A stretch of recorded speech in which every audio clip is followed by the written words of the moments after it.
नमस्कार दोस्तों, मध्य प्रदेश के छात्रों के लिए एक बहुत ही खतरनाक अपडेट आई है। बोर्ड एग्जाम रिजल्ट से पहले ही बच्चों का डाटा लीक हो चुका है। आपको बता दें 299 रुपए में मिल रही है पूरी जानकारी और जितने भी छात्र पास हुए हैं उनका डेटा जानबूझकर लीक किया जा रहा है। मध्य प्रदेश में 10वीं 12वीं के छात्रों की गोपनीय जानकारी बिक रही है। एमपी बोर्ड से 10वीं करने वाले 9.65 लाख और 12वीं के लगभग 8.57 लाख बच्चों का डाटा 9600 रुपए में खुले बाजार में बिक रहा है। यानी कि एक बच्चे की जानकारी महज 1.25 पैसे में मिल रही है। दरअसल बच्चों की तमाम जानकारियां स्कूलों में दर्ज होती हैं, यहां से बोर्ड भेजी जाती हैं। इनमें नाम, माता पिता के नाम, नंबर, पता, बोर्ड और कक्षा का जिक्र होता है। फिर यही डाटा कर्मचारियों की मिली भगत से वेबसाइट को बेच दिए जाते हैं। यहीं से कोचिंग संचालक, ट्यूशन एजेंसियां डाटा खरीदते हैं। वे बच्चों को अपनी संस्थानों में प्रवेश करने के लिए ऑफर देते हैं। इस बारे में माध्यमिक शिक्षा मंडल के पीआरओ मुकेश कुमार जी ने बताया है कि 5 साल पहले तक स्टूडेंट्स का डाटा पैसे लेकर देते थे, लेकिन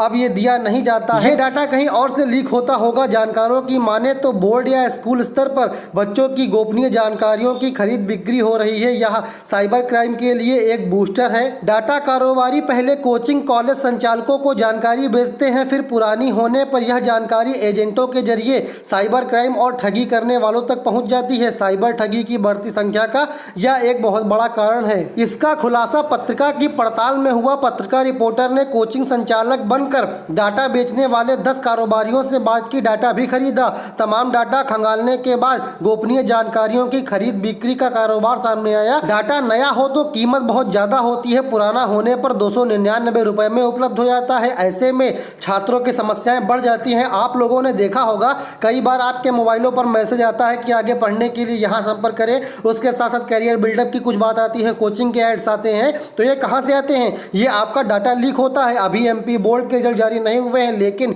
इनका डाटा उपलब्ध हो चुका है। एजेंटों ने पहले से ही 10वीं और 12वीं पास करने वाले बच्चों को डाटा खरीद लिया है। यकीन नहीं होता तो सैंपल लीजिए। लखनऊ, नोएडा की वेबसाइट कंपनियों से पत्रिका से कहा कि डाटा सही है या गलत, इसकी जांच सैंपल लेकर कर लें। नागवेब्स.com की प्रतिनिधि ने 100 रुपए में 200 बच्चों का डाटा सैंपल के तौर पर दिया। सीबीएसई का डाटा आसानी से मिल जाता है क्योंकि वहां पर कई सारे एजेंट हैं और वे आसानी से सीबीएसई के छात्रों का डाटा इकट्ठा कर लेते हैं। 1200 में 1.5 लाख डाटा।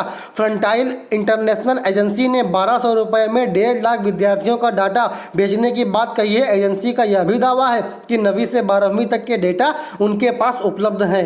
अब इस पर एक्सपर्ट्स का क्या कहना है, तो आपको बता दें इस पूरे मामले के बारे में योगेश देशमुख, जो कि एडीजी हैं, उन्होंने कहा है कि किसी भी बच्चे का डाटा उसकी अनुमति के बिना लेना ये कानूनन गलत है। अमूमन जब लोग किसी मोबाइल एप्लीकेशन का इस्तेमाल करते हैं तो उनसे पॉपअप के जरिए एप्लीकेशन यूजर की जानकारी लेने की अनुमति ले लेते हैं। ये गलत है। देश में फिलहाल डाटा प्रोटेक्शन एक्ट लागू नहीं है। इससे छात्रों को नुकसान होता है और आम आदमी को भी नुकसान होता है। तो छात्रों, आप लोग देख सकते हैं कि कैसे कैसे गलत काम हो रहे हैं। साइबर क्राइम कितना बढ़ रहा है, इसीलिए आप लोग सतर्क रहें। और हाँ दोस्तों, अगर आपके पास कोई फालतू या फर्जी मैसेज आता है तो आप उसका रिप्लाई ना दें और ना ही उनकी लिंक को टच करें। अब जो ये छात्रों के साथ स्कैम हो रहा है, इस पर माध्यमिक शिक्षा मंडल कड़ा एक्शन लेने के लिए कह रहा है। अब आगे क्या होता है ये हम भी देखेंगे और समय के साथ आप भी देखेंगे। फिलहाल ऐसी ही अपडेट के लिए आप लोग हमारे चैनल को सब्सक्राइब करके बेल आइकन को प्रेस कर लें, ताकि आपके पास ऐसी ही अपडेट सबसे पहले सही तरीके से पहुंचती रहें।